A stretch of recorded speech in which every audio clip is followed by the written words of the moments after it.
இன்றைய வேதவசனம் சங்கீதம் 103:6. ஒடுக்கப்படுகிற யாவருக்கும் கர்த்தர் நீதியையும் நியாயத்தையும் செய்கிறார். ஆமென். இஸ்ரவேல் ஜனங்கள் எகிப்தியரால் ஒடுக்கப்படும் போது நம் கர்த்தர் அவர்களை விடுவித்தார். எகிப்தில் இருக்கிற என் ஜனத்தின் உபத்திரவத்தை நான் பார்த்து ஆளோட்டிகளின் நிமித்தம் அவர்கள் இடுகிற கூக்குரலை கேட்டேன், அவர்கள் படுகிற வேதனைகளையும் அறிந்திருக்கிறேன் என்று.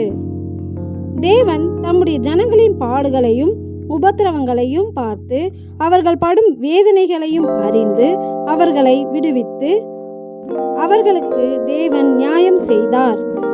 இன்றும் உபத்திரவத்திலும் வேதனையிலும் இருக்கும் நம்முடைய கூக்குரலை கேட்டு நமக்காகவும் அவர் நீதி விளங்கும்படி நமக்கு நியாயம் செய்வார்.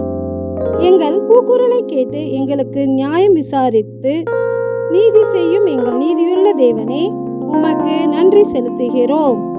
நன்றி.